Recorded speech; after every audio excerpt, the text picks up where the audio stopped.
Good morning and welcome to the new edition of Dr. Lamba's Awakening Call. Just a few days back, time as its usual annual routine came up with the person of the year. Earlier it had come for the first time person of the kid of the year and the Indo-American girl, 15-year-old, was chosen, which everybody lauded because of their ingenuity, because of the creativeness, of that young kid. And this time, again, they have put up not one but a pair as a person of the year. And this has happened for the first time that a pair of the political leaders has been projected as a person of the year. Normally, time selects a person who is looked down or has been looked upon as a top class role model, a visionary, a leader, a person who has achieved something, done something. But this time, the person of the year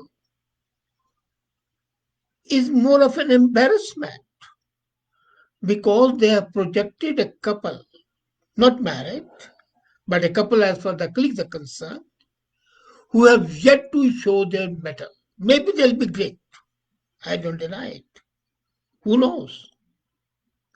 But if the past is something to go by, then the actions of these two have not been such that they can enthuse a nation, least of all the world. The persons shown as person of the year are Joe Biden and Kamala Harris, the president elect and vice president elect, as per the Times. Now, a person who has been elected has yet to cut his teeth or her teeth, and to project them as person of the year is something which is as embarrassing as it was giving Nobel Prize to Barack Obama in the very first year within his taking up the reins of the president within a period of 6 months. And everybody was aghast that how could a person who had not shown any vision as yet be given, and it was only given because he was the first black president. Similarly, award given to Malala. There are hundreds and thousands of the girls who were shot. But here was a girl who was shot and she has been lionized. So time person of the year this time, which is supposed to acknowledge and document men and women who have changed the world historically. They are supposed to fill the reader with the warmth and the fuzzy feelings. They are supposed to impact with good intentions, not necessarily good results. And this exercise time has been undertaking for the last 93 years. It has projected world changers like Mr. Churchill, Mahatma Gandhi, Sun Mei-ling, and even Adolf Hitler as a person of the year. And you may like Hitler, you may not like Hitler, but he impacted the world. Aside from being very different, people with different cores and different legacies, these people did not win simply by virtue of not being the other guy, the way Biden and Harris have been done. They have won the accolade, the honor of being person of the year, only because they are not Trump. And that's no reason. Lion's share of their lives are good and evil. They should have interacted with the world outside the comfort of their homes. And the selection this time doesn't show that. I think this is a malaise which is afflicting our society. We have seen the winners have moved away from sometimes uncomfortable, like in case of Adolf Hitler, towards feel-gooders like Greta Thunberg, who's a teenager whose accomplishment peak. And that was a peak. After that, nobody has heard of her. It was at getting the adults to applaud her tantrums. If it had happened sometime back, the girl might have been criticized for throwing up tantrums, for being indecent, for being uncivilized. But here, she was projected as Person of the Year, and after 6 months, nobody heard of her. Obama got the Nobel Prize, and then he was responsible for the Iran Iraq fiasco, for Syria bombing, and so on. And that was Peace Prize. Joe Biden and Kamala Harris, projected on the Time cover as Person of the Year, they hardly have proved world-shaping visionaries, but they fit in the trend set up by the Time when they projected Greta Thunberg. And when I read the accompanying prose, I was amused. It read, defeating the Minotaur was one thing, finding the way out of the labyrinth is another. A dark winter has descended, and there'll be no rest for the victors. Now, comparing Trump with Minotaur, comparing the present socio-economic scene as a dark winter is hardly something which is likely to enthuse people. I can understand the political affiliation of the time. I can understand the compulsions of the time to satisfy its owner, who is rabidly anti-Trump. But then where are the journalistic ethics? And where is the supposed impartiality, objectivity? When you're honoring a person, when you're giving an award, you do it for doing something. Mahatma Gandhi was a game changer. Winston Churchill was a game changer from being on the cusp of defeat. He, with Roosevelt and Stalin, were responsible for turning the tide of Nazism and victory in the Second World War. Adolf Hitler, personally, you may not like him, but he brought the Germans from the abject despondency to being a world power. They were all game changers. But Greta Thunberg and now Joe Biden and Kamala Harris, wow, to what depth has the objectivity, fair play, and our sense of judgment fallen? So, that being said, that they don't deserve, then who should have earned the title this year? People ordinarily say, well, this is wrong, but they do not say what is right. I don't want to beat the track which is trodden by the others. I would like to answer a question. We change the word in a ways in just a short time that you can't even imagine. There's only one person, and he is not even a runners up.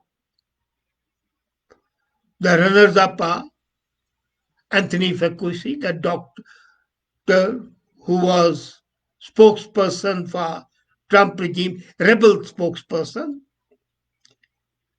He was a runner up again not a game changer. But the person who should have got the award is none else than China's brutal dictator, Xi Jinping. Consider the evidence. At the dawn of 2020, Xi had a massive problem on his hands. For the third time in 23 years, less than a quarter of a century, China had lost control of a deadly disease. And this time, evidence placed its origin in a suspiciously close proximity to a secretive Chinese government biolab, lab where bioweapons are manufactured, produced, themselves very dangerously, and quite close to that, coronavirus erupted. And I said, in 23 years, this was the third time that an epidemic of this nature, deadly. What an ordinary person would have done would have been closed his borders, sounded an international alarm, and requested the world's aid in saving the lives of the subjects. He did not do anything of this sort. And there's a difference. He did not close the borders. He did not sound the international alarm. He enlisted the world's aid without requesting that. What he did was that he very quietly opted to restrict the domestic movement inside the country. And interestingly, he allowed the Chinese to travel to other countries so that they can spread the disease. He violently, very violently, suppressed the news of the outbreak. He imprisoned, executed, and made the sick disappear. The vulnerable, the whistleblowers, doctors, and scientists, everybody was either executed or they simply disappeared from the scene so that nobody can blame. Now, before I proceed further, let me tell you that I have received a comment from Mr. Singh Jaspal from Mississauga. He writes, Times expects to remain in good books of Joe and Kamla during their long tenure. Possible. But the reality is that the owners of the time are the masters of Joe and Kamla. They were the largest promoters of this democratic duo because they could not tolerate Trump. But yes, once the president and the vice president are in the pocket, they can play havoc with the country. Now, coming back to Z, as I said, he did not do the usual things. What he did was he spent his jump start on the rest of hoarding up the world's medical supplies. Very quietly, he ordered the Chinese to start purchasing medication wherever available globally so that his people don't suffer. That is something. What Trump did, America first. What Modi says, India first. This is what he did. He activated puppet leaders at international non-profit organizations like World Health Organization and sidelined the warning from Taiwan. This gave him time and provided cover for his sins. Of course, ultimately, world knew. But by that time, he had covered himself. He had made the medical supplies available only for the China. And he had made WHO his mouthpiece. Panic spread throughout the ranks of the world leaders. And Xi was quietly grinning and watching his competitors retreating in their homes, drowning their economies and civil liberties I think they were having the economies and the civil liberties went into the basements, having a bath, rather than risk illness and death, lockdowns, economic suffocation. That's what was happening all over the world. And Chinese president was grinning like a Cheshire cat. And then, the retribution against Z for his calculated part in pandemic would have been assured in most any year. But then 2020 was election year in USA, and political and media elite of the world felt compelled to stand for anything Donald Trump stood against. So this year, the list of things included China. So they supported China, although China was clearly guilty. But since Trump was opposing China, they had to oppose China. And Xi was happy to assist this conspiracy, anti-Trump conspiracy. His lieutenants fed up the propaganda and disinformation to the willing Western media. His captain sniped the president, owning him with a claim of racism, overly over his completely true accusation of responsibility. And the media, Democrats, and celebrities alike were happy to parrot what Z was suggesting. And while the West was busying itself in heaping up its own funeral pyres, Z started finishing up the pro-Western, pro-democracy rebellion in Hong Kong, cracking down on minority population within its borders, expanding its slave operations so that China could manufacture cheap products that undercut American industry. And all the time, there was not a peep of protest from the American elite. And now, as 2020 draws to a close, through days more, the economies of USA and Europe are battered, bruised, civil liberties are in tatters, and China's greatest opponent, an American president who confronted them head on and practically was reassured of re election, is defeated, and in his place stands a senile president whose own son is likely compromised by the Chinese Communist Party. So, can anything be more useful for China than Xi? Isn't Xi a game changer in both political and economic sense? Xi has taken a disaster and converted it into victory, used calculated lies and dictatorial cruelty. He has accomplished something which was impossible just in 1 year. In 1 year, he has changed the whole geopolitical scene.